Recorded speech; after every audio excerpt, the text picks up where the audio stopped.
Hello friend, welcome to Bajirao Reddy institute. Today analysis के आज के अंक में हम 25 अक्टूबर 2023 के प्रमुख समाचारों को देखते हैं।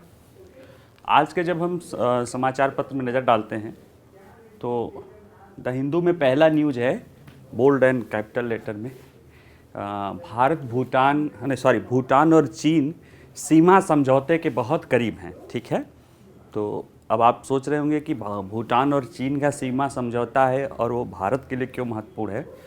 तो आप लोगों को एक मुद्दा याद होगा, डोकलाम। ठीक है, यह भारत, भूटान और चीन के बीच में एक ट्राई जंक्शन है, यानी 3 देशों का एक क्षेत्र है जो एक विवादित क्षेत्र है। ठीक है, हालांकि उस पर अभी भारत का वो है, लेकिन चीन ने कभी उस पर 2017 में उस पर कब्जा करने की कोशिश की थी। तो हम उस संदर्भ में और भारत चीन के सीमा विवादों के संदर्भ में हम समझने की कोशिश करेंगे। ठीक है, दूसरा मुद्दा जो है वो यह है कि S&P ग्लोबल करके एक संस्था है जो रिसर्च प्रकाशित करती रहती है, परचेसिंग मैनेजर इंडेक्स PMI। उसके अपने लेटेस्ट जो रिलीज़ है उसमें उसने कहा है कि वर्ष 2030 तक भारत की अर्थव्यवस्था दुनिया की तीसरी सबसे बड़ी अर्थव्यवस्था बनने के लिए तैयार है। ठीक है, इसमें क्या है, क्यों कहा गया है, ये सारी चीज़ों को हम समझेंगे। ठीक है, अगला जो न्यूज़ है वो है वीज़ा शॉपिंग।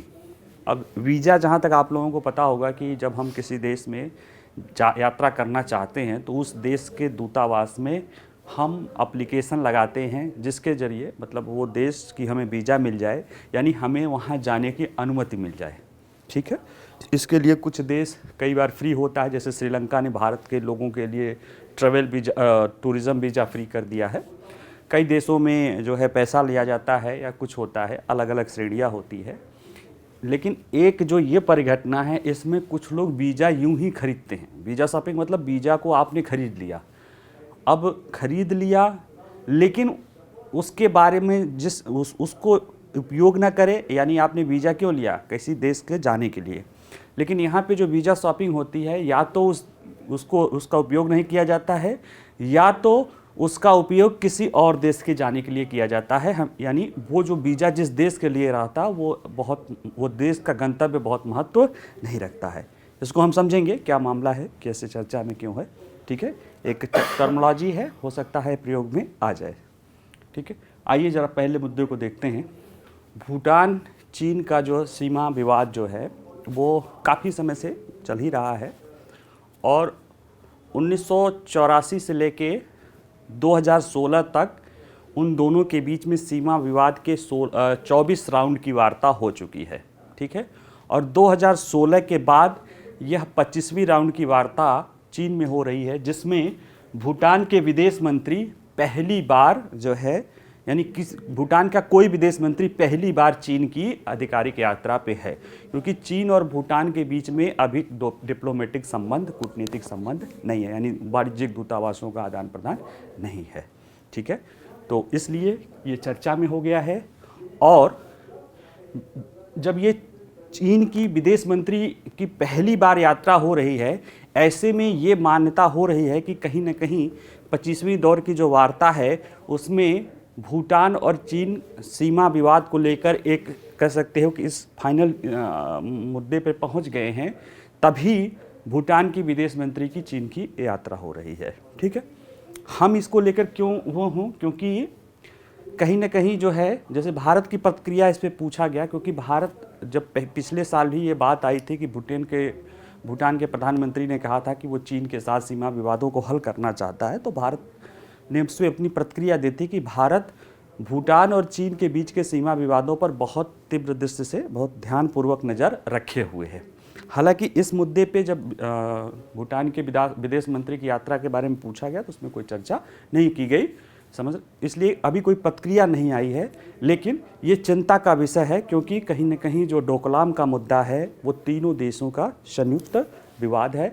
और भूटान के प्रधानमंत्री और भूटान के विदेश मंत्री यद्यपि ये कह चुके हैं कि डोकलाम जैसे किसी भी मुद्दे को लेके पर बिना भारत, भूटान और चीन के, यानी बिना भारत के सहमति के कोई भी ऐसा हम चीन के साथ सीमा समझौता नहीं करेंगे जो भारत के लिए नकारात्मक रूप से प्रभावित करे। ठीक है, तो आइए उसी संदर्भ में हम इसको समझते हैं। चर्चा में क्यों है, क्योंकि भूटान और चीन के 25वें दौर की सीमा वार्ता के क्रम में भूटान के विदेश मंत्री अपनी पहली, यानी किसी भी भूटान के विदेश मंत्री की पहली आधिकारिक यात्रा है चीन की, उस पर वो गए हुए हैं। देखिए इनका नाम है जो है भूटान के विदेश मंत्री टांडी दोरजी, बीजिंग में चीनी विदेश मंत्री वांग यू से मुलाकात की और दोनों पक्षों ने कहा कि वो सीमाओं के सीमांकन पर जल्द समझौता चाहते हैं, क्योंकि चीन चाहता है, वजह जो है इसमें अभी आप जो बात होगी उसमें ये है कि जो भूटान का जो सीमा विवाद है वो दो, उसका उत्तरी क्षेत्र है जिस पे चीन का कब्जा है, और जो डोकलाम वाला ट्राई जंक्शन क्षेत्र है, चीन भूटान को कह रहा है, यानी एक पश्चिमी क्षेत्र, भूटान का पश्चिमी क्षेत्र जो सिक्किम, चीन और मतलब भारत का सिक्किम, चीन और भूटान के बीच में स्थित है, और एक उत्तरी क्षेत्र जो भूटान और चीन के मध्य स्थित है। भूटान कह रहा है चीन से कि हम उत्तरी क्षेत्र आपको दे देते हैं, आप डोकलाम वाला क्षेत्र हमें दे दीजिए। इस तरह से वो सीमाओं का स्वैपिंग की बात कर रहा है और भी कई सारी चीज़ें कर रहा होगा, क्योंकि देखिए उसको भूटान से कोई मतलब नहीं है। भूटान को तो जब चाहे तब उसको ऐसे समाप्त कर दे, उसको डोकलाम चाहिए, क्योंकि डोकलाम जो है भारत का जो स्ट्रेटेजिक चिकन नेक बोलते हैं ना, जो सिल्लीगुड़ी वाला गलियारा है करीब 25 से 30 किलोमीटर वाला, जो भारत के नॉर्थ ईस्ट को जो है शेष भारत से जोड़ता है, उसके बहुत करीब हो जाएगा। और चीन का मानना है कि जैसे हमारे रक्षा विशेषज्ञों का भी मानना है कि अगर चीन डोकलाम पे आ जाता है तो वहाँ से हमारे ये जो चिकन नेक पे कभी भी कब्जा करके वो भारत, पूर्वोत्तर भारत को शेष भारत से काट सकता है और कहीं ना कहीं हमारे लिए एक स्ट्रेटेजिक चुनौती उत्पन्न कर सकता है। ठीक है, तो इसलिए जो है ये हमारे लिए चर्चा में है, हम इसलिए इसको पढ़ रहे हैं। ठीक है, और पहली आधिकारिक यात्रा है क्योंकि अभी तक किसी भी भूटानी विदेश मंत्री की चीनी आधिकारिक यात्रा नहीं हुई है, न ही दोनों देशों के पास साथ कोई डिप्लोमेटिक संबंध रहा है। हालांकि भूटान और चीन के बीच मध्य में जो है, भूटान और चीन के मध्य 1984 से 2016 के बीच सीमा वार्ता के 24 दौर आयोजित किए गए हैं।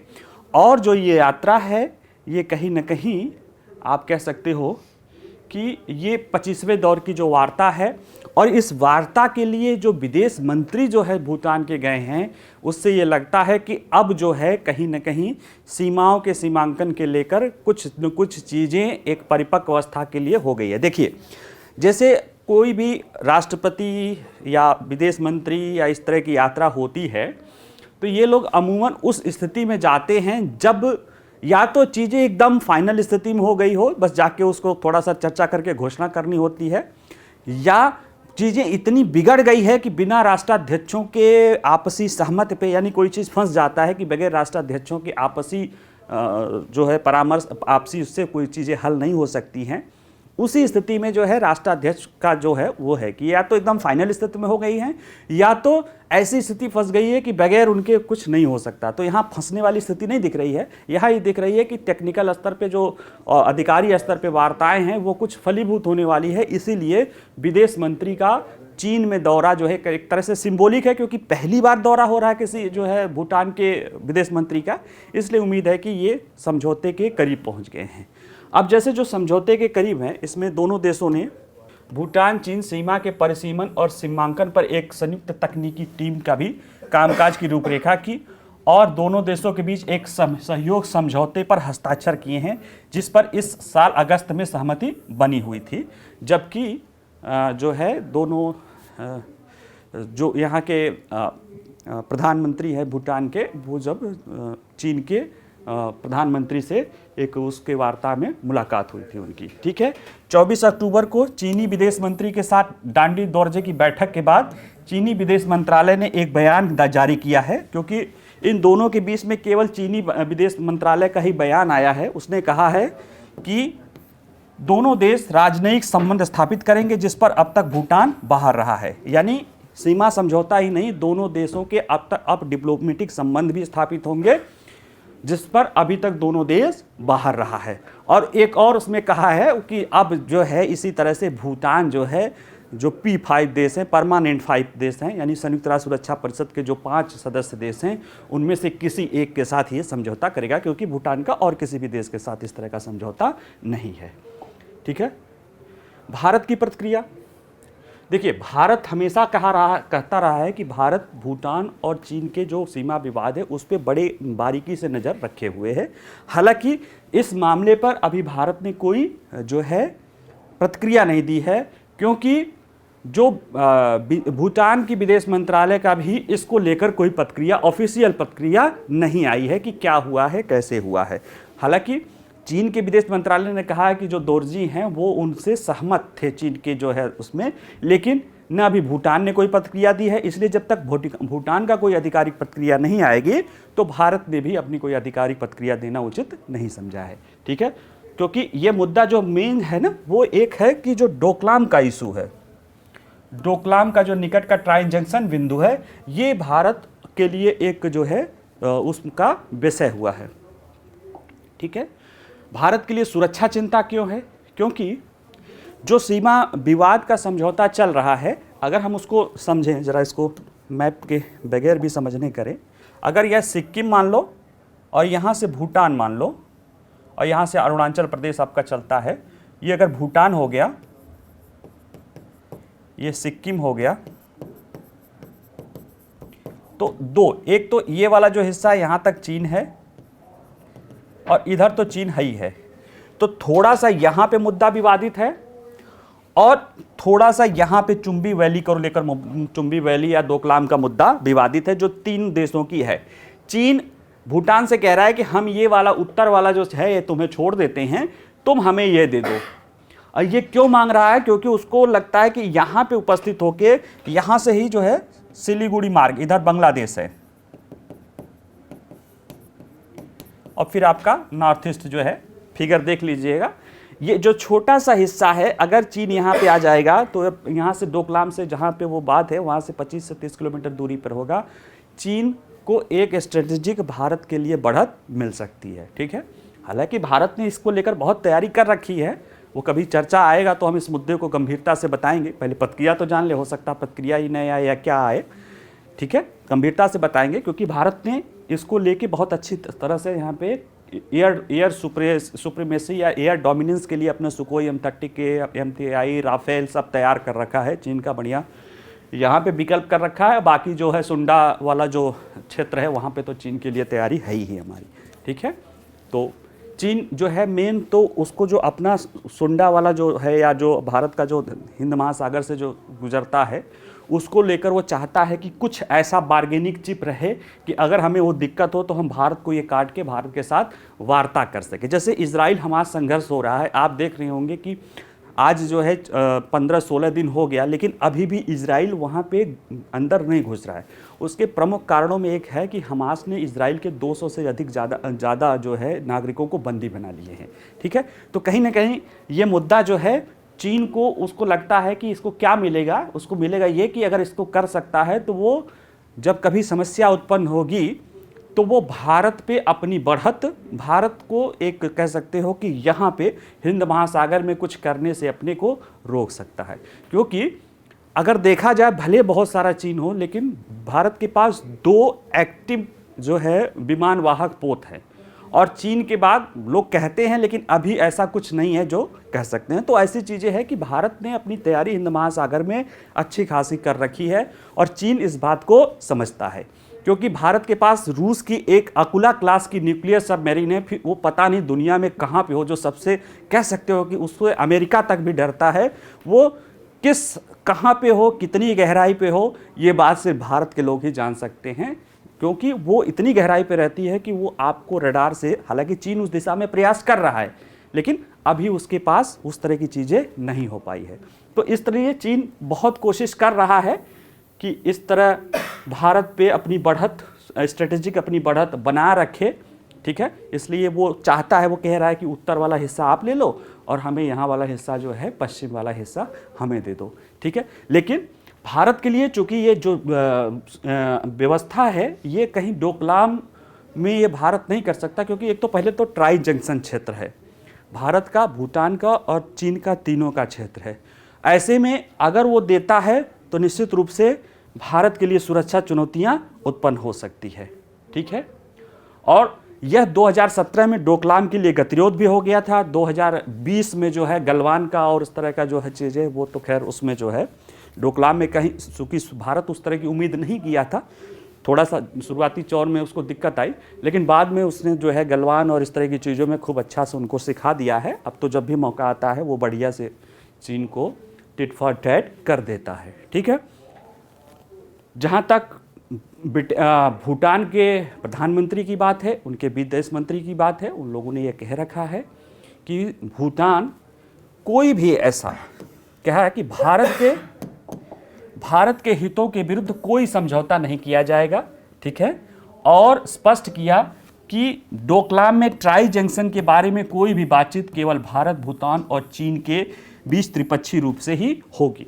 तो हम उसमें उम्मीद कर सकते हैं कि भूटान ऐसा कोई समझौता नहीं कर रहा होगा जो, एक तो कहा है कि भारत के हितों का कोई दिक्कत होगा, क्योंकि एक तरफ उसके साथ अभी राजनीतिक संबंध ही नहीं है, दूसरी तरफ जो है, जो भूटान में भी ज़्यादातर जो है बौद्ध लोग हैं, और बुद्ध के तिब्बत के स्थिति क्या उसने किया है सबको पता है, भूटान को भी पता है।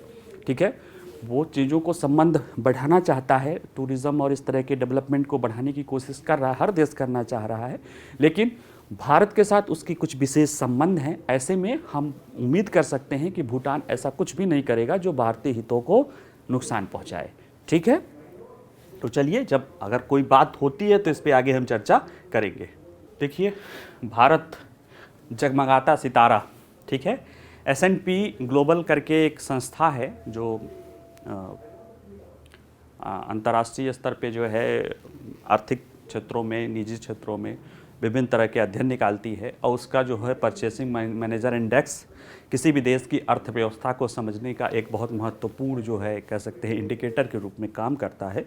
उसी इंडिकेटर को बनाने के क्रम में उसने ये बताया कि भारत 2030 तक तीसरी सबसे बड़ी अर्थव्यवस्था हो जाएगी। ठीक है, तो जहाँ तक इसकी बात करते हैं, इसकी चर्चा में क्यों है, क्योंकि अभी S&P ने ये बात कही है, उसमें जो है उसने जो भारतीय अर्थव्यवस्था के लिए जो आंकड़े दिए, जैसे ये बात कही कि हो जाएगा, अभी जो उसने क्रम बताया, अभी जो क्रम है उसने बताया क्या, जो अभी क्रम है वो ये है कि 25.5 ट्रिलियन डॉलर के साथ अमेरिकी अर्थव्यवस्था नंबर 1 पे है GDP, दूसरे नंबर पे चीन है 17.9 या 17.8 ट्रिलियन डॉलर के साथ है, तीसरे स्थान पे जो है वो जापान है 4.2 ट्रिलियन डॉलर, ट्रिलियन माने खरब होता है, यानी सॉरी खरब भी नहीं होता है, 1 ट्रिलियन बराबर 1000 अरब। ठीक है, 1 ट्रिलियन बराबर 1000 बिलियन, और 1 बिलियन बराबर 1000 मिलियन। ठीक है, तो 1 अरब तो 1 अरब और 1 बिलियन बराबर होता है, बाकी ट्रिलियन होता है, यानी 1000 बिलियन, यानी अगर 1 ट्रिलियन को कहोगे तो वो 10 खरब हो जाएगा। ठीक है, तो अभी जो है जापान 4.2 ट्रिलियन के स्थान के साथ तीसरे स्थान पे है, उसके बाद जर्मनी जो है वो 4 ट्रिलियन के साथ चौथे स्थान पे, उसके बाद भारत जो है 2022 में 3.5 ट्रिलियन डॉलर है, जो अभी 3.72 ट्रिलियन डॉलर के करीब करीब है। और इसमें बताया गया है कि जिस तरह से विकास दर चल रही है, वह वर्ष 2030 में भारत 7.3 ट्रिलियन डॉलर की इकॉनमी हो जाएगी, और ऐसे में वो जापान को भी पछाड़ के दुनिया की तीसरी और एशिया की दूसरे नंबर की सबसे बड़ी अर्थव्यवस्था हो जाएगी। चलिए इसको हम डिटेल में ज़रा समझते हैं। देखिए क्या कह रहा है, S&P global marketing intelligence PMI purchasing manager index ने कहा है कि भारत जो अभी दुनिया की 5वीं सबसे बड़ी अर्थव्यवस्था है, 2030 तक 7.3 ट्रिलियन अमेरिकी डॉलर के साथ जापान को पछाड़कर दुनिया की तीसरी सबसे बड़ी अर्थव्यवस्था हो जाएगी। और ये क्यों हो जाएगा, इसने बताया कि 2021-2022 में 2 वर्षों की तीव्र आर्थिक वृद्धि के बाद भी भारतीय अर्थव्यवस्था 2023 में भी निरंतर मजबूत वृद्धि दिखाना जारी रखे हुई है, और अनुमान ये है कि यह अगले आने वाले समय में भी 6.2 से 6.3 6.8% की ग्रोथ रेट है ये बनाए रखेगी। ठीक है, तो भारतीय वृद्धि के आंकड़े जैसे ये कहा, तो इसके पीछे चूंकि ये संस्था आर्थिक आंकड़े जारी करती है, तो निश्चित रूप से कोई ना कोई इसके पीछे आधार होगा। उसके पीछे ये आधार क्या दे रही है, वो ये दे रही है कि जो अभी 3 साल तो बढ़ ही रही है, जो 2024 के लिए भी जो आंकड़े हैं इसके, मार्च 2024 में जो समाप्त होने वाली है, वो भी भारत का सकल घरेलू उत्पाद 6.2 से 6.3% तक बढ़ने की उम्मीद है। ये बात वर्ल्ड बैंक भी ने भी कहा 6.3%, IMF में भी कहा है। हालांकि भारत सरकार और RBI 6.5% मानते हैं, और जो मेरा मानना है वो 6.8% से ज़्यादा ही रहेगा। आप लोग जब देखिएगा, जब सही एक्चुअल डेटा आएगा, क्यों वो बाद में आप लोग समझिएगा। इस वित्तीय वर्ष में सबसे तेजी से बढ़ने वाली प्रमुख अर्थव्यवस्था होगी और अप्रैल जून तिमाही में जो एशिया की माने भारत की वृद्धि दर है वो 7.8% है, ठीक है। और अभी जैसे IMF के भी आंकड़ा देखे थे, वर्ल्ड बैंक का भी देखे थे कि दुनिया के और जैसे जो बहुत विकसित देश हैं उनकी स्थिति तो 1.5% के आसपास है। चीन भी भले बढ़ रहा है 5%, लेकिन उसमें भी ग्रोथ रेट कम दिख रहा है और वहाँ पे भी मंदी के लक्षण हैं। लेकिन भारत का विकास दर लगातार आगे बढ़ता हुआ है। वो जो हाथी चढ़ रहा है ना झंडा लेके, वो लगातार जवान की तरह आगे बढ़ता जा रहा है। और ऐसे में जो है, जो 2022 में 3.5 ट्रिलियन अमेरिकी डॉलर की GDP है, वह 2030 तक 7.3 ट्रिलियन डॉलर या 7,300 अरब डॉलर हो जाने की संभावना है। जब ऐसा ही होगा, वैसे ही ये जापान को, यानी उसके पहले ही ये जर्मनी को छोड़ देगी 27 में ही, और 30 तक आते आते ये जापान को छोड़ के दुनिया की तीसरे नंबर की अर्थव्यवस्था भारत बन जाएगी, ठीक है। वर्तमान की स्थिति देखा जाए तो अमेरिका 25.5 ट्रिलियन के डॉलर के साथ GDP की दुनिया की सबसे बड़ी अर्थव्यवस्था, चीन लगभग 18 ट्रिलियन डॉलर के साथ दूसरी सबसे बड़ी अर्थव्यवस्था, जापान 4.2 ट्रिलियन डॉलर और जर्मनी 4 ट्रिलियन डॉलर जो है 4 ट्रिलियन डॉलर है। यानी अभी भारत लगभग जर्मनी से बहुत थोड़ा सा करीब 200 बिलियन डॉलर 250 बिलियन डॉलर कम है और जापान से भी कम है। हालांकि ये सब भी बढ़ेंगे, लेकिन जहाँ पे ये जर्मनी और जापान 1.2 1.5 के आसपास बढ़ेंगे, वह वहाँ भारत किस तरह से बढ़ रहा है 6.3 6.5।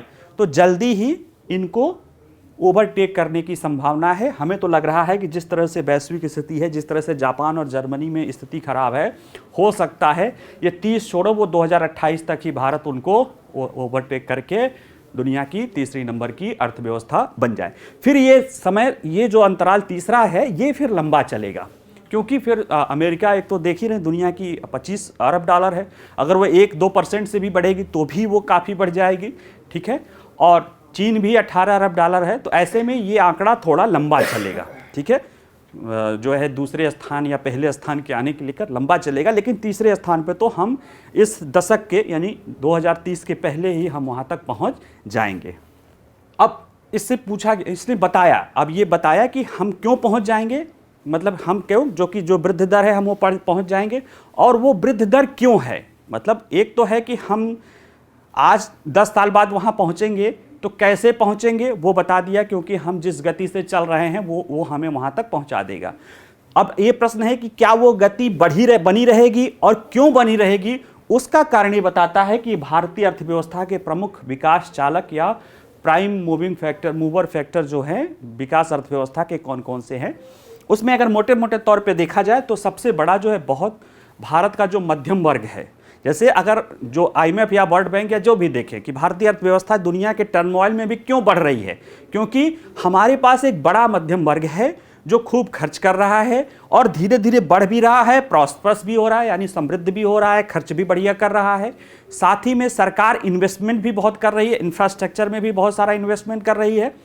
और जो चूंकि मध्य वर्ग बढ़ रहा है, ऐसे में घरेलू जो मांग को देखते हुए या जो चीन के विकल्प के रूप में भारत को लाने के लिए जो दुनिया के देश हैं, उनसे जो है भारत में FDI निवेश पहले से भी चल रहा है और तेज होने की संभावना है। विनिर्माण क्षेत्र में और ज़्यादा निवेश होने की संभावना है। ये सारी चीज़ें बता रही है कि भारत का विकास बहुत तेज़ी से चलेगा। जरा समझिए इसको कैसे, एक एक करके समझिए। इसमें भी थोड़ा देखिए।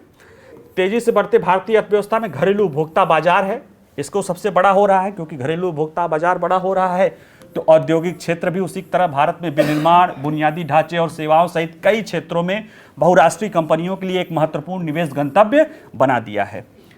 तो पहला कारण क्या है कि भारत में तेजी से बढ़ता मध्य वर्ग है।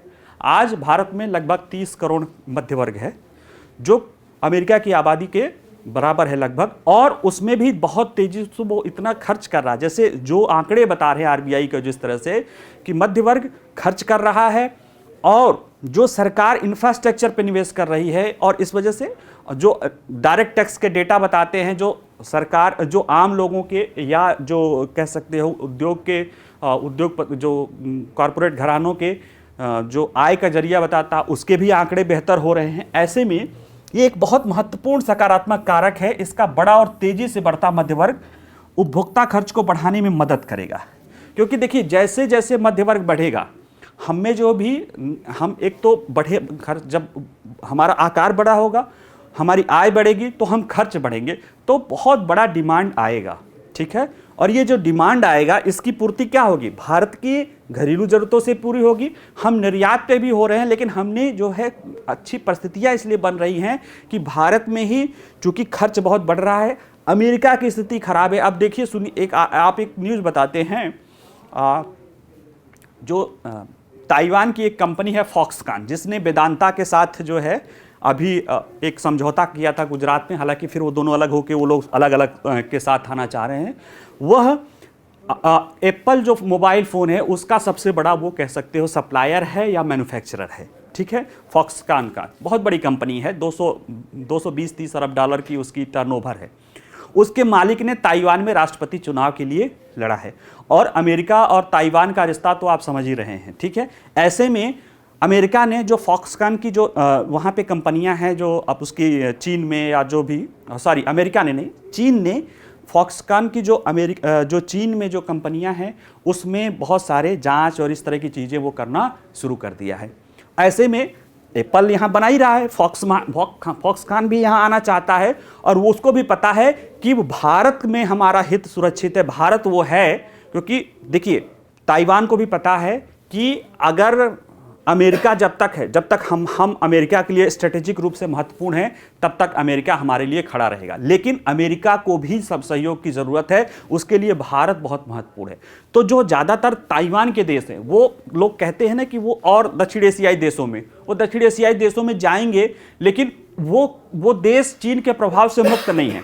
तो चीन का विकल्प बनने की क्षमता भारत में है, इसलिए उन कंपनियां भारत की तरफ आ रही हैं। गूगल ने अभी कुछ दिन पहले ही बताया था कि वो अपने यहाँ लैपटॉप जो है क्रोमबुक यहाँ पे निर्माण करना चाह रहा है, पिक्सल फ़ोन निर्माण करना चाह रहा है। एप्पल शायद दुनिया में चीन के बाद सबसे ज़्यादा फ़ोन जो है भारत में बना रहा है, ठीक है। सैमसंग तो बना ही रहा है।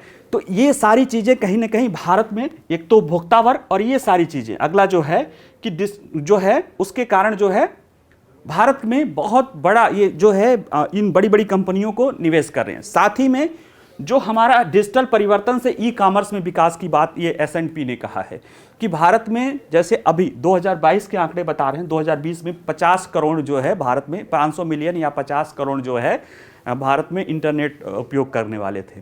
ये आंकड़ा जो है 2030 तक, यानी अगले 30 तक की जब बात ये कर रहा, तब 1.1 बिलियन यानी 110 करोड़ लोग भारत में 2030 तक इंटरनेट उपयोग कर रहे होंगे, और उसमें भी 5G 4G टेक्नोलॉजी प्रयोग कर रहे होंगे। भारत ने तो 6G पे भी काम करना शुरू कर दिया कि 5G में हमने चूक कर गए हैं, लेकिन हम 6G और उसको भी पकड़ेंगे, ठीक है। तो उसके लिए भी भारत ने, जैसे भारत 4G चूक गया, 3G चूक गया, 5G भी चूक गया, लेकिन अब वो कह रहा है कि नहीं 6G में हम आएंगे, ठीक है। उसके लिए वो प्रयास शुरू कर दिया, 6G के लिए कमेटी भी बना दी गई है।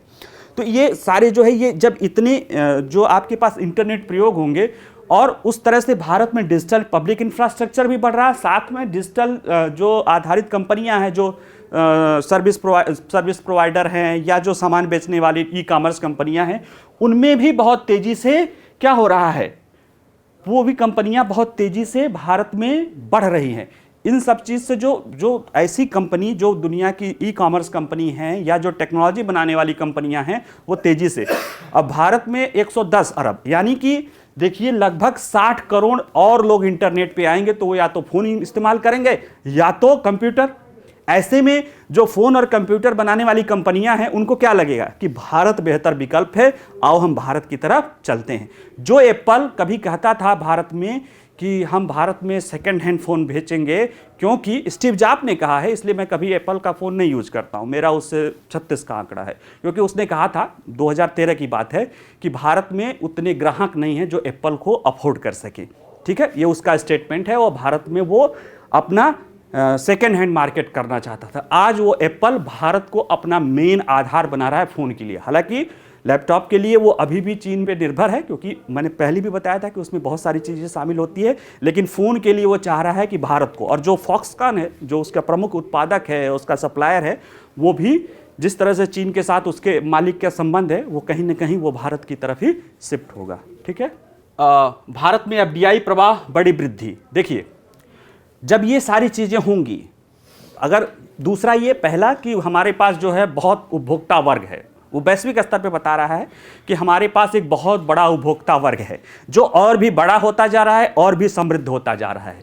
दूसरा, हमारे पास ई कॉमर्स के लिए बहुत बड़ा मार्केट है। तीसरा, हमारे यहाँ जो एफडीआई निवेश है वो भी बहुत तेजी से बढ़ता जा रहा है। क्यों? क्योंकि वो सारे कारण हमने पहले बता दिए हैं। अभी फिर से वही चर्चा है कि पहले भी पिछले 5 सालों से तेज से बढ़ रहा है और कोरोना काल में भी तेजी से बढ़ रहा है। अभी आपने देखा कि गूगल आ रहा है, फेसबुक आ रहा है, और भी बहुत सारी कंपनियां न केवल अपनी पूंजी ला रहे हैं बल्कि अपनी तकनीक और इस सब चीज़ों को भी भारत में निवेश कर रहे हैं।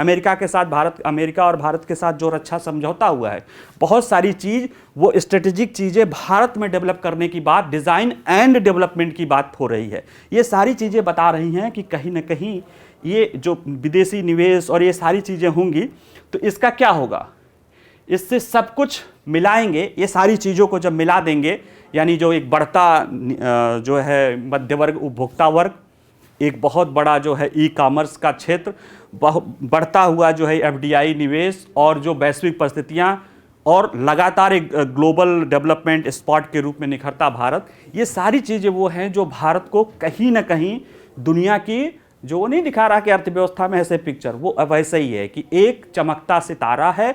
इसीलिए भारत अगले जो 2030 तक, ये S&P कह रहा है कि 2030 तक दुनिया की तीसरी अर्थव्यवस्था बन जाएगी। ठीक है, चलिए अगला जो है वीज़ा शॉपिंग। ये द इंडियन एक्सप्रेस में एक एक्सप्लेनेशन में आया है। ये मुद्दा जो है, जैसे आप कोई चीज़ खरीदने जाते हैं, सामान जो है, कोई वस्तु सामान खरीद के लाते हैं, उसी तरह से ये व्यक्ति वीज़ा खरीदता है। वीज़ा जो लिया जाता है वो लिया जाता है कि हम जिस देश में, जैसे वीज़ा और पासपोर्ट, अभी वीज़ा के बारे में हमने बताया था जब आपने स्टेपल वीज़ा वाला मामला पढ़ा था, अगर आप लोग रेगुलर पढ़ रहे होंगे, चीन के साथ जो हुआ था। वीज़ा और पासपोर्ट ये किसी भी देश के लिए बहुत महत्वपूर्ण होते हैं उसके संप्रभुता के लिए।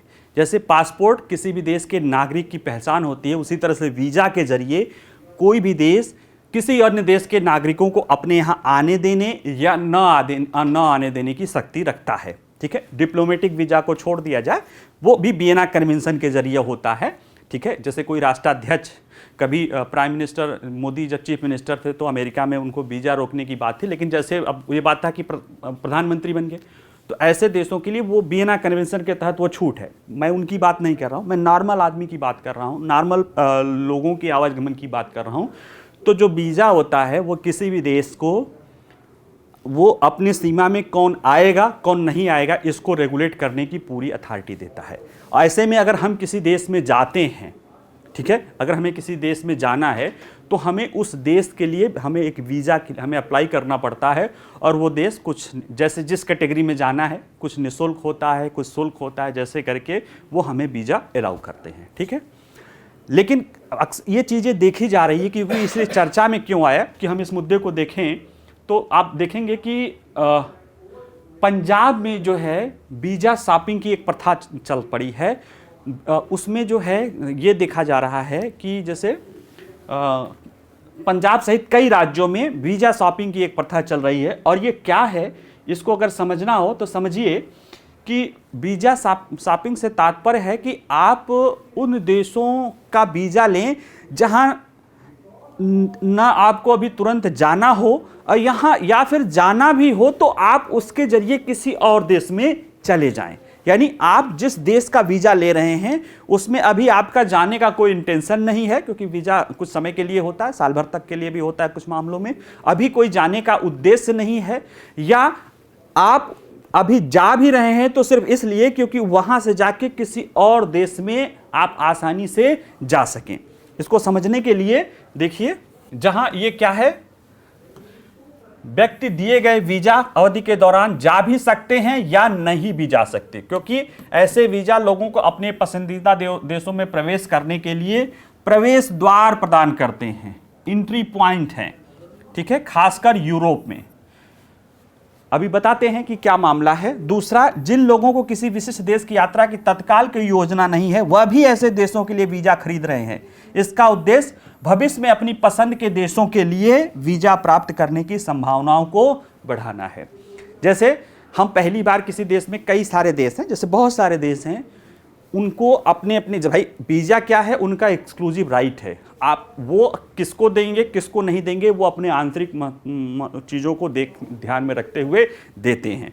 ऐसे में कई देश उदार वीजा देते हैं और कई देश जो वीजा देते हैं वो थोड़ा सख्त देते हैं।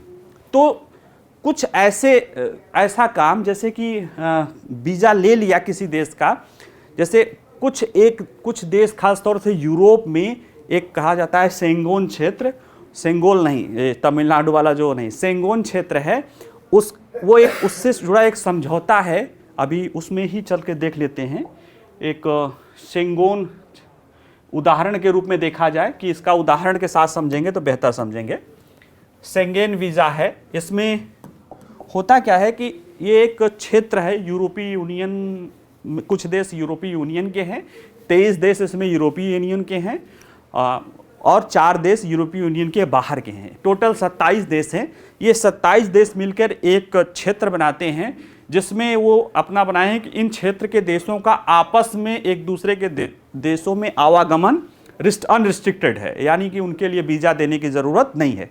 इन 27 देशों में से कोई भी देश का नागरिक किन्हीं भी देशों में आसानी से आ जा सकता है बिना वीज़ा का।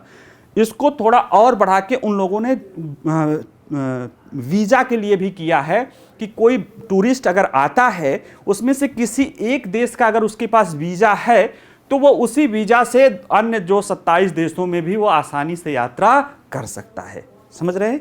एक 27 देशों में से किसी एक देश की आपने वीज़ा ले लिया तो आप 27 देशों में आराम से यात्रा कर सकते हैं, या अगर उस 27 देशों के नागरिक हैं तो आपको वीज़ा फ्री आप उन देशों में यात्रा कर सकते हैं। ये है शेंगन वीज़ा व्यवस्था। एक शेंगन क्षेत्र है, वो शराब उत्पादक क्षेत्र था, अभी उस पर भी लिखा हुआ है, बता ही देते हैं। उसके नीचे लिखा है कि ये एक 27 देशों का समूह है, 1985 में बना था और इसमें जो है यही व्यवस्था है कि आपस में जो यूरोप के देशों के बीच में है आवागमन आसान किया जाए, ताकि एक दूसरे के यहाँ घूमने फिरने पढ़ने आदि उद्देश्यों के लिए लोग चला जा सके, ताकि यूरोपीय संघ को एक इकाई के रूप में डेवलप किया जा सके।